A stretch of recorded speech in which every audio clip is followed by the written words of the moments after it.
So Thunderfoot says parrot. Dan Brown hears parent. And I'm sitting there thinking, did he say pirate? Arr! I'm here with 4 big thank yous. First to Dan Brown, second to Thunderfoot. Thank you for letting me into your conversation and for supporting my response. The third is to Hank Green. Thank you for trusting me with your Truth or Fail franchise last week. Had a lot of fun. And fourth, biggest thank you of all, is to all the new people who subscribed based on those previous 2 videos. How big was the influx? I'll put it to you this way. Of all the people subscribed to this channel right now, more than 1/3 joined in the last 2 weeks. Whoa. If you're just tuning into the saga, here's a recap, or as they say in television, previously on YouTube. One of YouTube's popular vloggers, Dan Brown, made an announcement that he had dropped out of university, and he accompanied that with sweeping generalizations about the inadequacy of institutional education, followed by flurries of responses and comments, including 2 from Thunderfoot, who took time from his primary mission of ladling logic and scorn on the followers of a 33-year-old carpenter from the Middle East, to aim heaping helpings of said logic and scorn on the 19-year-old YouTuber from the Midwest. My own contribution to this thread turned out to be one of the most popular videos I've ever posted, and people left really thoughtful comments, to some of which I will now reply. Tony440 and JB Dazin pointed out I completely neglected to talk about the elephant in the room, namely Dan dropping out of college. This is about the elephant.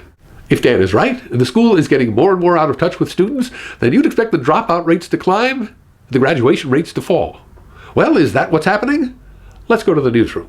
The Regents of the University of Nebraska issued a report this year showing that the percentage of students who graduate within 6 years has actually risen. Between the years 2002 and 2008, the percentage graduating rose from 54.4% to 63.7%. Whoa, did you hear that? Then, if you look beyond your own personal discomfort in the classroom, there is some evidence that your university is becoming more relevant to the lives of its students, not less. So there is some slow improvement, but still those rates are low, scandalously so. In fact, nationally, the graduation rate for public universities hovers around 50%. So Dan is hardly an outlier. A lot of these schools are just dropout factories. University education is not a uniform brand experience. It's not like going to Starbucks or McDonald's or the Apple Store or the Piggly Wiggly. I love saying the Piggly Wiggly. If you look at the whole spectrum of universities, it's really lumpy gravy. Some of them doing very well, connecting with students, high completion rates. Others, just in the one state of Michigan. Rates can be as low as 39% for East Michigan University, as high as 88% for the University of Michigan in Ann Arbor. You just can't extrapolate from a single data point. Thunderfoot said that persuasively and emphatically. I agree with him there. And while I have some points of disagreement with Thunderfoot, as you'll see, on this and pretty much everything else he said, I'm with Thunderfoot. Some comments ask me what I would do to improve education, as if I have any clues. Well, I don't have any answers, but I see a path to an answer. There already are schools that do very well at helping students complete their degrees. Something is clicking. Why don't we look into it? This involves more than glib anecdotes and fabricated histories. This takes data and analysis. And there's some very smart people who have been gathering that data and doing that analysis.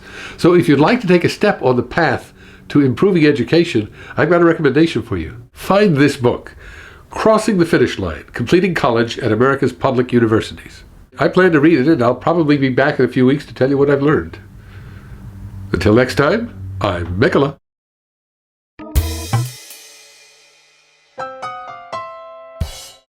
In other developments, YouTube accepted Mickeleh into the partner program.